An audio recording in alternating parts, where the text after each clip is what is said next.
This is it, right? This is the last guy? There it is. Yes. Yeah. Alright guys, yeah, we managed to get to CT15 with no legendaries and no tier 3 mods. This budget build definitely works. What's up everyone, and welcome back to another video. My name's Ben Lee. I make multiple videos on Outriders every single week, and I've also started live streaming. It's been going incredibly well and the support has been amazing, so if you guys are interested in that, be sure to go down and hit that subscribe button, also hit that like button. The streaming has been right here on YouTube, so you don't even have to leave the platform. Very convenient. So hit that subscribe button, you'll be able to be notified when I go live. Don't be like Dave here. Come on, Dave. You can do it. Just one more mention as well, guys. I want to say a huge thank you to everyone. I've just smashed the 1,000 subscribers. This is absolutely amazing, and I cannot thank you guys enough. So huge thank you to everyone. But of all that out of the way, today I've got something really awesome for all you new pyros out there. This is a build I've been working on with stream, and just a few things I've been experimenting with myself. And I've finally managed to find a build that will carry me through to CT15 without any legendaries or tier 3 mods. So it's my complete budget build for a pyro to be able to get to endgame content. Now obviously you'll be able to expand on this when you get legendaries and those lovely tier 3 mods, but this will get you up there so that you can farm them much easier doing the higher tier expeditions. Now definitely keep an eye on the channel because I will be making endgame builds as I farm up my legendaries. I've got a few ideas because I haven't actually looked at any builds myself, but I've been talking with the stream about some different combos and some different things that might be really good, so keep an eye out for them because I will be releasing some endgame pyro builds. I think it's going to be a lot of fun, and if you want to follow the journey, then jump into the stream and I'll be doing it all live and talking through my thought process as I make the builds. And if I sound slightly off today, guys, my apologies. I did have a tooth pulled out yesterday, but I still really wanted to get a video out today, but anyway, without any further ado, let's get into today's video. So we're over on the skills, and the first one I've got up for you guys is Heatwave. I do think this is mandatory from one of the mods I'm using. It's really good skill. You can spam it because it's on a really low cooldown, and it's just really nice to have, so I definitely recommend having Heatwave. The other skill that I like to have in my build 100% of the time is Overheat. It hits an astonishing distance, and with another mod that I've got built into this, and I'll go over that one, I really feel like Overheat should be in your build. It does massive damage and hits pretty much the whole map, and it just clears the ads so quickly. I definitely recommend having Overheat. The fact that it's an instant cast and an interrupt as well really helps. For the middle one here, I've got Eruption. I did play around with Thermal Bomb, and I also played around with Phaser Beam. However, with Phaser Beam, I found that because I was static when casting, I really didn't like it. It didn't feel smooth, and it just got me into some bad situations. The cooldown was lower, but it just wasn't as nice. Thermal Bomb just didn't do quite enough damage, and I felt like I needed something more bursty for the elites. It was quite nice, but I just felt for this build and be able to take out the elites quick enough to get golds, then I felt like Eruption was the way to go. And I appreciate the fact that it's on a long cooldown, and you might look at that and that might put you off, but honestly it didn't feel too bad, especially because you can spam Heatwave so much, and Overheat's cooldown's not too bad. Eruption here, I do actually put a mod in to use 2 of these, so I would honestly ignore the fact that it's on a long cooldown, because when it comes up it's really useful to be able to take down the elites, and you get a lot of healing from being able to spam Heatwave. So that's what I used, and it worked really well for me. On the class tree, I've decided to go middle pyro. I did make a build originally climbing the very early CTs, going down the bottom tree and getting all the damage out of that, as well as using Phoenix Nestling. However, when I got to the higher CTs, I really found for a budget build that the mid pyro worked best for me. So if you want to experiment around with a bottom tree pyro, that's up to you, but I honestly found, and I highly recommend, going up the middle tree. It gets you really tanky, but also the CC from Incinerate was really nice to have. And yes, you could spec up to get it through bottom tree, but I honestly found that this made a big difference, even the fact that we weren't using Phoenix Nestling. So yeah, I use skills like Incinerate here, so the moment burn ends, inflict ash status, and then I also went with the curse here, which meant that the ash lasted 15% longer. This just CCs mobs all the time as you're going along. It was really helpful. It's not the quickest clear time, but it will get you through. And there's 2 maps that I would recommend to be able to climb with this type of build until you get your legendary drops, and then you can increase the damage on your builds and you'll be able to move away from certain skills here. So take a look at this one, guys, pause the video, copy and paste this one. It worked really well for me. So coming over to our items, basically what I was using was 2 different assault weapons that both had weapon life leech on, just to keep you healthy, because you just want to make sure that you're surviving the raids and being able to get through them, even if it's a bit slower. But I highly recommend putting on 2 mods that do like on target damage, not when you get a kill or not under this kind of circumstance or due to a crit or anything like that, but just something like Claymore and Fireworks here, that when you shoot, you do extra damage because you're not really going to be doing too much damage with your weapons, but you are going to be able to get off extra damage just by mods in between the cooldowns of your skills. So even Storm Whip here was pretty good. Ricochet was a bit meh. That one's on there just because it dropped with the weapon, but Storm Whip was nice to swap to and just get a quick Storm Whip off, and then swap back to here, hit a Fireworks and a Claymore off, and then just cast your skills again. So you're rotating your weapons in and out. You could even put one on your pistol. I didn't actually use my pistol. It's got a minefield and things on here and ashen bullets. I never actually bothered switching to it. But yeah, with your weapons, you just want to have something with some weapon life leech in my opinion, and some on-hit effects. Moving over to the armor, you want to have ideally anomaly power and cooldown reduction on all 5 of your pieces, and then from there you can have status power and skill life leech. Both will work well for a budget style build. If you want to be more survivable, then go with skill life leech, or status power will help you with things like burn and the duration of your ash. On here I've got perseverance shield. You could swap this one out with say emergency stance. Perseverance shield worked quite well for me, so I've kept it in my build. And secondly on here I've got twice as hot. This is a skill that I would say is mandatory. The amount of damage that this mod does, and you'll be able to see it at the end screens, is absolutely astonishing. So I would definitely recommend having twice as hot. Whenever a skill is used, inflict an extra, and in my case at level 49, it's 32k damage to all enemies afflicted with burn.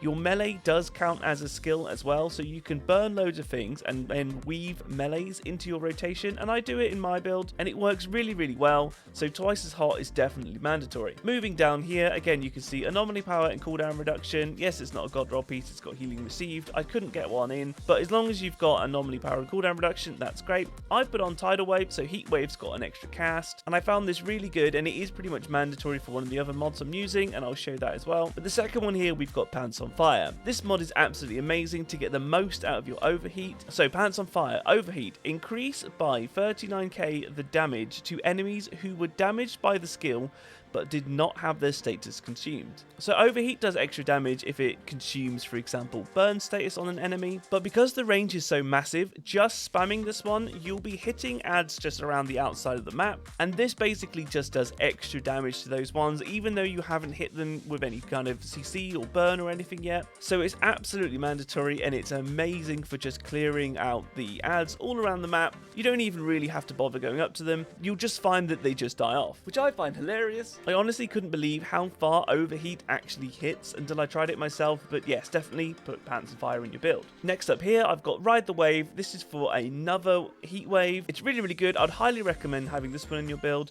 And then I've got Damage Absorber. I found that this was really strong for me. There are a few other mods that you could swap into this, such as Blazing Aegis or Blacksmith, but to be honest, I just found that Damage Absorber was the most consistent, and that's why I used it. So I managed to get to CT15 with Damage Absorber. If you want to swap it out, that's up to you, but I thought it worked really well. Going down again to the gloves, we've got a Radiation Wave. So Heat Wave inflicts weakness on enemies. This one you could play around with. I've got this one in my build because weakness makes the enemies hit you for less damage. So again, because you're not going for like the quickest runs, you just want to make sure you survive. Having all the elites hit you for less damage just makes you much more tanky, so you're going to kill them a bit slower, but the aim is to just get through the map and actually get it cleared so that you can move on to the next CT level. And then if I can say this right, I've got Pompey. It's Eruption. The skill can be activated one more time before triggering the cooldown, and because it's on a really long cooldown, I found that this was really good for bursting down elites, so I've put it in my build. And then moving down to the boots, you can see again we've got Anomaly Power, close range damage, and yes, it's not a god roll piece, but it is just a budget build, and this is the skill that I think is really mandatory as well, and what I was talking about before. So Burnt Out, Heat Wave, damaged enemies take 25% more damage for 8 seconds.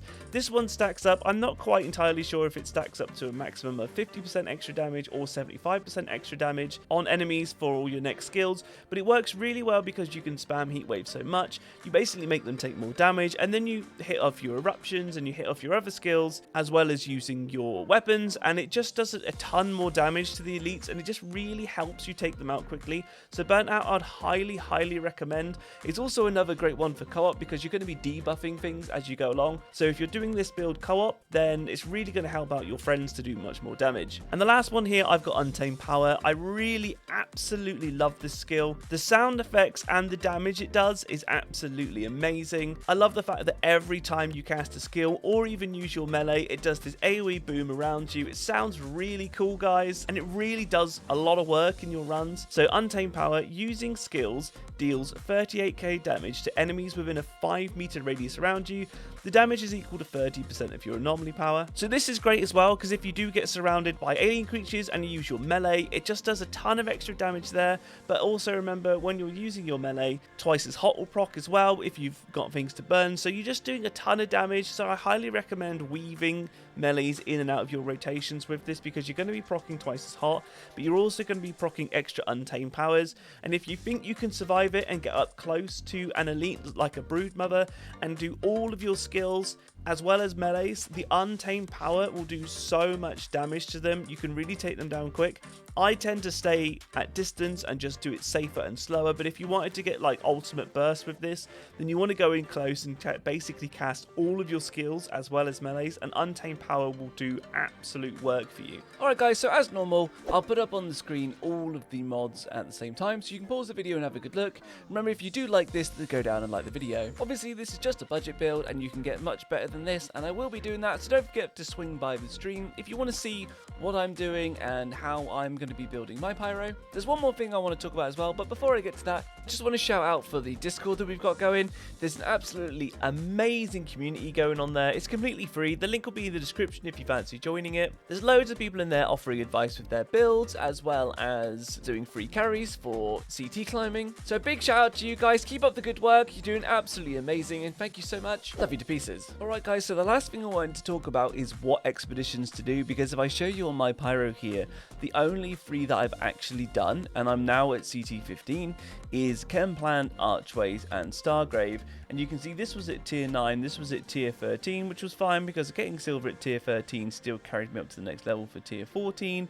However, for Archeways of Enoch here, this one gives you the most time, and because this build is a budget build and it is slower, that's one of the reasons why I got silver there. But obviously to be able to get to tier 15 from completing a 14, you need to have gold. So the only real expedition that I found that would work is Archeways of Enoch, because of the timer is so big. Even with this build, you can see it's a 13-minute and 36-second run, and you get 15 minutes and 57 seconds to do it, so there was still plenty of time. But when you're going for CT 15, I would definitely recommend doing Archways of Enoch, and before that maybe a run of both of these, or even putting in a Stargrave. I'd recommend them. Other ones like Paxian Homestead and Frontline, you've got the Moloch boss and you've got the Blood Merchant boss. I'd recommend staying away from them just with a budget build. You could even give Boomtown a go, but I think the timer, to be honest, would be far too tight. I don't think you'll do it, and the other ones I just don't think are as forgiving as Kemplan and especially Archways of Enoch, so make sure you're doing them when you're doing your runs.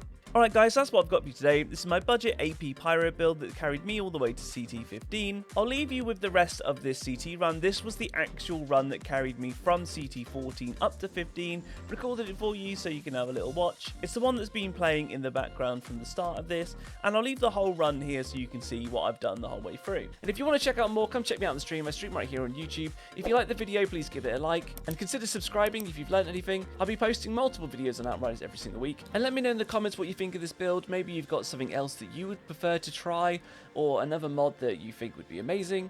Then let me know. I really want to know, and if you're going to use this build as well, let me know, because I really want to know who you guys are. But until the next one, guys, hope you've learned something, and I also hope you have a very nice day. And until the next one, see you now. Could be the way forward.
storm coming your way.